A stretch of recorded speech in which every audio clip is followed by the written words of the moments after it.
अतिरेक की बात सुनकर अदिति शर्मा कर नीचे देखने लगी। इसी बीच आदित्य और कुणाल कमरे में आ गए। उन दोनों को देखकर अदिति और अतिरेक घबराकर अलग अलग खड़े हो गए। ओ सॉरी सॉरी, वो हम तो बस ये देखने आए थे कि तू रेडी हुआ कि नहीं।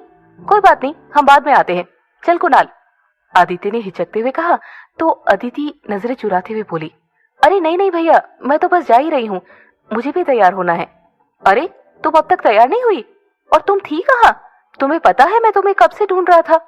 कुणाल ने हैरानी से पूछा तो आदित्य भी जल्दी से बोल पड़ा, हाँ मैंने भी तुम्हें बहुत ढूंढा। एक्चुअली मैं नीचे आंटी की मदद करवा रही थी, आदित्य ने कहा तो अतिरेक उन दोनों को घूरते हुए बोला, आप दोनों इसे क्यों ढूंढ रहे थे? ओए ऐसा कुछ नहीं है समझा, वो तो बस कृति को उसकी मदद चाहिए थी इसीलिए। कुणाल ने अतिरेक को घूर कर कहा तो आदित्य भी नजरें चुराते हुए बोला, हाँ और आरोही को भी। उन दोनों की बात सुनकर अतिरेक जोर जोर से हंसने लगा और हंसते हंसते बोला, ओ तो अब समझ में आया कि आप दोनों को ऋषि भैया का कमरा क्यों नहीं मिला। ये सुनकर अदिति को भी हंसी आने लगी, पर कुणाल और आदित्य को गुस्से में अतिरेक को घूरते देख उसने अपनी हंसी रोक ली और मैं उन दोनों की मदद करके आती हूँ कहकर वहां से चली गई। ज्यादा नहीं बोल रहा तू? कुणाल और आदित्य ने एक साथ अतिरेक को घूरते हुए कहा, अरे मैं तो सिर्फ बोल ही रहा हूँ, कम से कम मैंने आप लोगों के बीच में घुसकर टांग तो नहीं अड़ाई ना। बाय गॉड, कितनी खराब टाइमिंग है आप दोनों की, 2 मिनट बाद नहीं आ सकते थे? अतिरेक ने उन दोनों को घूर कर कहा तो आदित्य सकपकाते हुए बोला, सॉरी यार, ये सब ना इस कुणाल की वजह से हुआ है, यही बोला था आने को। यार मुझे समझ नहीं आता, तू हर चीज का बिल मेरे नाम पर क्यों फाड़ देता है? कुणाल ने आदित्य को घूरते हुए कहा तो आदित्य मुंह बनाते हुए बोला, क्योंकि इन सब की वजह तू ही है, तू ही सबको इस ट्रिप पर लेकर आया है। इससे पहले कुणाल कुछ और कहता, अतिरेक उन दोनों के बीच में रोकते हुए आया, ओह गॉड प्लीज, अब फिर से मत शुरू हो जाइए आप दोनों, हमें पार्टी में भी जाना है।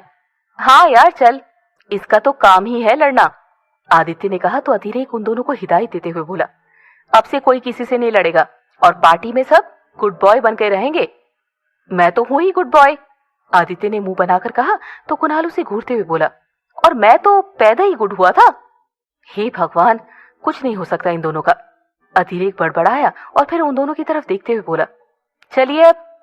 कृति अभी भी कुणाल के बारे में सोच सोच के मुस्कुराई जा रही थी कि तभी अदिति उसके कमरे में आ गई। दी आप अभी तक तैयार नहीं हुए? सारे लोग तो तैयार होकर पार्टी में भी पहुंच गए। अदिति ने चौंक कर पूछा, ओ मैं एक्चुअली, पर तू भी तो तैयार नहीं हुई अब तक, कृति ने अदिति की तरफ देखते हुए कहा। मैं बस जा ही रही थी, पर कुणाल भैया ने कहा कि आपको मेरी हेल्प चाहिए, इसीलिए मैं यहाँ पर आ गई, अदिति ने मुस्कुराते हुए कहा। कुणाल का नाम सुनते ही कृति मुस्कुराने लगी, वो फिर से कुणाल के ख्यालों में खो गई। दी आप कहाँ खो गई? अदिति ने कृति को हिलाते हुए पूछा। कहीं नहीं, कृति ने घबरा कर कहा। हाँ तो फिर बताइए, क्या हेल्प करूं मैं आपकी? अदिति ने पूछा तो कृति मायूस होकर बोली, अरे मुझे ना समझ में नहीं आ रहा कि मैं पार्टी में कौन सी ड्रेस पहन के आऊं। ओह बस इतनी सी बात, मैं अभी आपकी हेल्प कर देती हूँ, अदिति ने मुस्कुराकर कहा और फिर जल्दी से कृति के लिए एक अच्छी सी ड्रेस सिलेक्ट कर दी। ये वाली तो कुणाल ने भी सिलेक्ट की थी, पर मैंने रिजेक्ट कर दी।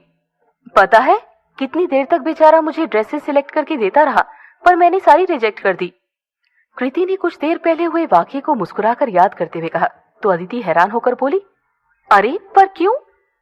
पता नहीं, शायद वो पल ही बहुत अजीब था, दिल में एक अजीब सी हलचल हो रही थी, ऐसा लग रहा था जैसे वो बस यूं ही मेरे सामने खड़ा रहे और बस मैं उसे देखती रहूं। उसके साथ दिल को एक सुकून सा मिल रहा था। मेरे ड्रेस सिलेक्ट करते ही वो चला जाता है और शायद मैं उसे जाने नहीं देना चाहती थी। कृति ने एक प्यारी सी मुस्कान के साथ अपने दिल के सारे जज्बात अदिति के सामने रख दिए। कृति की बातें सुनकर अदिति सब समझ गई थी, पर वो कुछ कह पाती इससे पहले ही कृति फिर से बोल पड़ी, यू नो अदिति, जब भी कुणाल मेरे साथ होता है ना, एक अलग सा एहसास होता है, मैं वो एहसास शब्दों में बयान नहीं कर सकती, एक अजीब सी खुशी, एक सिक्योरिटी, ऐसा कुछ महसूस होता है उसके साथ। जब भी वो मेरे पास होता है दिल में एक अजीब सी गुदगुदी होने लगती है, जब वो बोलता है तो ऐसा लगता है बस मैं सुनती रहूं, और जब वो मुस्कुराता है तो ऐसा लगता है जैसे ये पल मेरी जिंदगी का सबसे खूबसूरत पल है। उसकी बातें, उसकी हरकतें सब बहुत प्यारी लगती है, बिल्कुल छोटे बच्चों की तरह मासूम हरकतें करता है। जब बात समझदारी की आती है तब सबसे अच्छी एडवाइस वही देता है। कृति के चेहरे पर लगातार एक प्यारी सी मुस्कान थी जो बीच बीच में ब्लश में बदल रही थी। उसे यूं खुश देखकर अदिति भी मुस्कुराते हुए बोली, हाँ, ये बात तो है। कुणाल भैया बहुत प्यारे हैं। उन्हें देखकर तो कोई भी नहीं कह सकता कि वो इतने फेमस डॉक्टर हैं। दोनों भी बातें ही कर रहे थे कि तभी आरोही वहां पर आ गई। उन दोनों को देखकर चौंक कर बोली, हे भगवान, तुम दोनों अभी तक बातें ही कर रही हो और वहां पार्टी शुरू भी हो गई है। आरोही को पहली बार साड़ी में देखकर अदिति और कृति उसे हैरानी से देखने लगी। क्या हुआ? तुम दोनों ऐसे क्यों देख रहे हो? अच्छी नहीं लग रही क्या मैं? आरोही ने अपनी साड़ी को हर तरफ से देखते हुए कहा। अच्छी नहीं दी, आप बहुत बहुत बहुत अच्छी लग रही हो। हमारी तो नजर ही नहीं हट रही आप पर से। अदिति ने मुस्कुराते हुए कहा तो कृति भी खुश होकर बोली, हाँ आरू, तू सच में बहुत अच्छी लग रही है। उन दोनों की बात सुनकर आरोही बहुत खुश हो गई। कुछ ही देर में कृति और अदिति भी तैयार हो गई और तीनों पार्टी में पहुंच गई। जैसे उन तीनों लड़कों की नजर लड़कियों पर पड़ी, उनके चेहरे पर एक बड़ी सी मुस्कान आ गई और वो बस उन्हें देखते ही रह गए।